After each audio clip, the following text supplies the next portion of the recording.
Hello everyone. आज फिर हम लोग बेसिक अकाउंटिंग टर्म्स में ही आगे के जो सारे टर्म है उसका मतलब समझेंगे। तो स्टार्ट करते हैं। अगला जो टर्म है वो है ट्रांजैक्शन। ट्रांजैक्शन क्या है?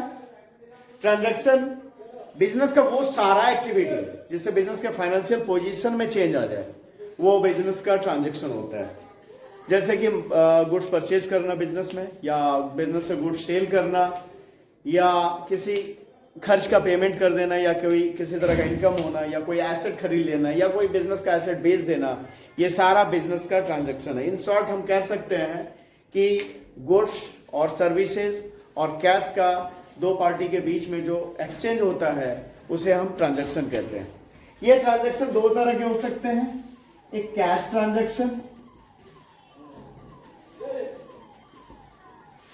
और दूसरा क्रेडिट ट्रांजैक्शन। कैश ट्रांजैक्शन जिसमें कि इमीडिएट कैश का पेमेंट या रिसिप्ट हो, वो कैश ट्रांजैक्शन है। और जिसमें बाद में इन फ्यूचर कैश का रिसिप्ट और पेमेंट होने का प्रॉमिस हो, वो क्रेडिट ट्रांजैक्शन है। इसके आगे आते हैं हम लोग। ट्रांजैक्शन हो गया, इसके बाद अगला है ड्रॉइंग्स। ड्रॉइंग्स आहरण। बिजनेस का मालिक बिजनेस से अपने पर्सनल यूज में जो कुछ भी निकाल ले, वो बिजनेस के लिए ड्राइंग्स है। जैसे कि लास्ट हमने बताया पहले कि कैपिटल, बिजनेस का मालिक बिजनेस में जो कुछ भी अपना लगाएगा घर का, वो बिजनेस के लिए कैपिटल होगा। उसी तरह ड्राइंग्स क्या है? बिजनेस से बिजनेस का ऑनर, प्रोपराइटर कुछ भी निकालेगा, वो बिजनेस के लिए ड्राइंग्स होगा। वो हो सकता है कैश निकाले बिजनेस से अपने पर्सनल यूज के लिए, हाउस होल्ड पर्पज से, या बिजनेस से गुड्स निकाल ले। सपोज उसके किराने की दुकान है, किराना का बिजनेस है, तो वो घर के लिए चावल निकाल लिया बिजनेस से, तो ये भी ड्राइंग्स हो गया। तो कुछ भी, या बिजनेस का कोई एसेट है जो वो घर के यूज में अब ले आ रहा है। मैं सपोज बिजनेस में कोई फैन था जो ऐसे ही पड़ा हुआ था, वो घर में यूज कर रहा है वो, तो वो फैन भी ड्राइंग्स हो गया, पर्सनल यूज के लिए निकल गया, तो वो ड्राइंग्स है। अब आगे देखते हैं। अगला जो टर्म है ट्रेड रिसीवेबल। ये ट्रेड रिसीवेबल क्या है? बिजनेस को जो कुछ भी अपने कस्टमर से या आउटसाइडर से जो भी रुपया वसूलना है, लेना है, वो बिजनेस का ट्रेड रिसीवेबल है। तो trade receivable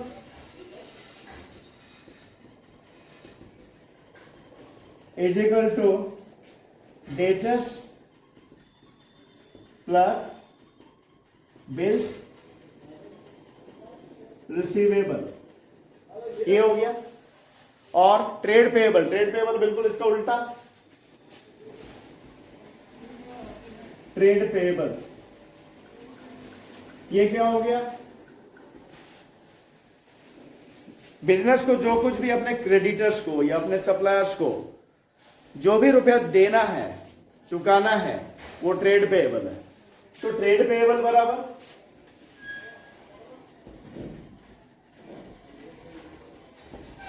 creditors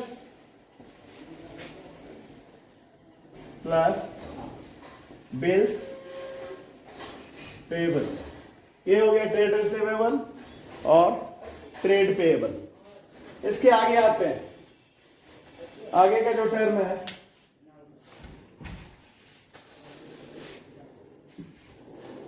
bad debts.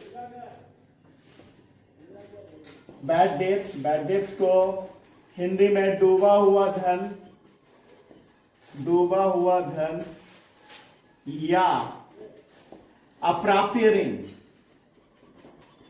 अप्राप्य ऋण यानी वो पैसा जिसके मिलने की संभावना अब नहीं है। बैड डेट्स क्या है?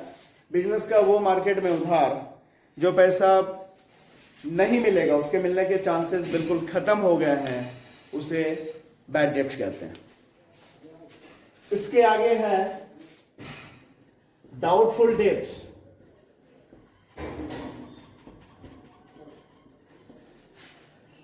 जिसे संदिग्ध ऋण, ये क्या है? डाउटफुल, सीधा डाउट है इसमें। तो मतलब वो पैसा, वो उधार मार्केट में जो हो सकता है मिले, हो सकता है नहीं भी मिले, इसके लिए प्रोविजन भी किया जाता है बिजनेस में। तो ये डाउटफुल डेट्स है, वो डाउटफुल डेट्स मतलब वो उधार मार्केट में जो हो सकता है हमें मिल भी जाए या हो सकता है नहीं भी मिल जाए, कुछ श्योर नहीं कर सकते। उसके बाद है अगला सॉल्वेंट।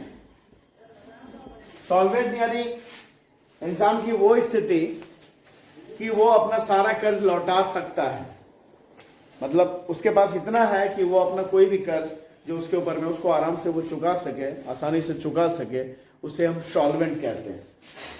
उसी के आगे आता है इनसॉल्वेंट। इनसॉल्वेंट यानी जब इंसान का कर्ज, उसके पास जो भी संपत्ति है उससे ज्यादा हो गया, कहने का मतलब उसे लौटाने में वो समर्थ कैपेबल नहीं है, और इसके लिए उसे कोर्ट ने इंसॉल्वेंट डिक्लेयर कर दिया, तो दिवालिया घोषित कर दिया, तो वो आदमी इंसॉल्वेंट कहलाएगा। आगे एंट्री। एंट्री, प्रविष्टि। ये एंट्री क्या है? तो अभी हमने ट्रांजैक्शन को डिस्कस किया कि बिजनेस का वो सारा एक्टिविटी जो बिजनेस के फाइनेंशियल पोजीशन को चेंज कर दे, वित्तीय स्थिति को बदल दे, उसे हम ट्रांजैक्शन कहते हैं। जैसे माल खरीदना बिजनेस में, माल बेचना बिजनेस से, या किसी खर्च का भुगतान कर देना, या कोई आमदनी होना बिजनेस में, या जो भी कुछ बिजनेस में एक्टिविटीज होते हैं, तो उन एक्टिविटीज को as per accounting rule, as per bookkeeping rule लिखना, उसे हम एंट्री कहते हैं। अगला जो टर्म है अकाउंट, खाता। अकाउंट, ये खाता क्या है? ये ट्रांजैक्शन को समराइज्ड वे में, संक्षिप्त रूप में एक जगह दिखाता है। ये अलग अलग से रिलेटेड हो सकता है, किसी पर्सन से, या किसी एसेट का, या किसी एक्सपेंस का, या इनकम का। इसका जो शेप होता है ये टी शेप में होता है, ठीक है।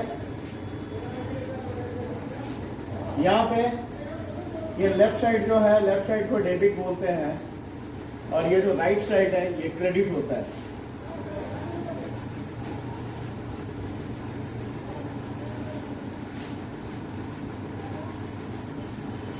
ठीक है। अब ये किसी पर्सन से संबंधित हो सकता है। सपोज राम का अकाउंट है, तो राम से अकाउंट।